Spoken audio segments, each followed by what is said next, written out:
The Vector, NASA's official logo. If you've ever looked at NASA's official logo, both their official insignia and their official seal, you'll see that the most prominent object in the seal is a red swooshing object. They call that the chevron or the vector. If you ask NASA's Public Affairs Office, this symbology is featured so heavily in their insignia and seal, they'll give you what really amounts to the standard facile cover story for the unilluminated. They'll tell you that that is a representation of a hypersonic wing design from the 1950s, which was the time the logo was created.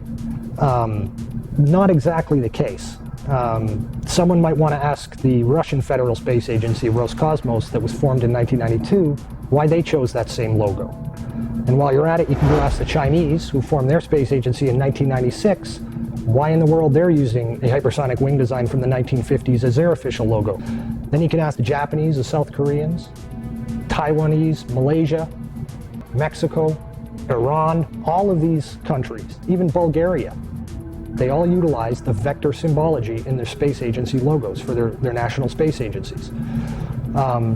It gets even deeper. You can go look at the individual manned program patches for NASA. The Mercury program, for example, a blatant use of covert symbology. In every logo dealing with the Mercury program, you'll see what looks like a number 7 in their logo. And again, NASA's official story is that they put this number 7 there so that they could pay homage to the original 7 Mercury astronauts. Kind of forgetting the fact that only 6 Mercury astronauts actually flew into space, because number 7 never did. Deke Slayton had a heart problem, so he didn't get to go up. So there were only 6 Mercury astronauts, yet there's a 7 in every single logo. That's in the official mission or official program insignia for Mercury, as well as the 6 individual mission patches carry this logo.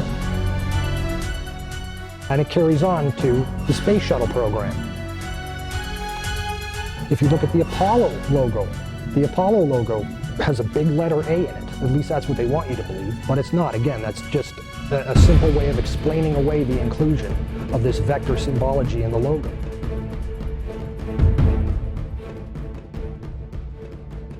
If you go to the Space Shuttle program, the original Space Shuttle STS program patch is a triangular patch that, again, hides the use of the chevronic vector symbology. And that also goes for many of the STS-specific mission patches. Every single one of the International Space Station expedition patches carry the vector symbology. The Russian Mir space station used the vector symbology. That was their official logo. You can even go deeper and look at military-industrial complex companies. Look at the logo on a company like Lockheed Martin, 2 vectors.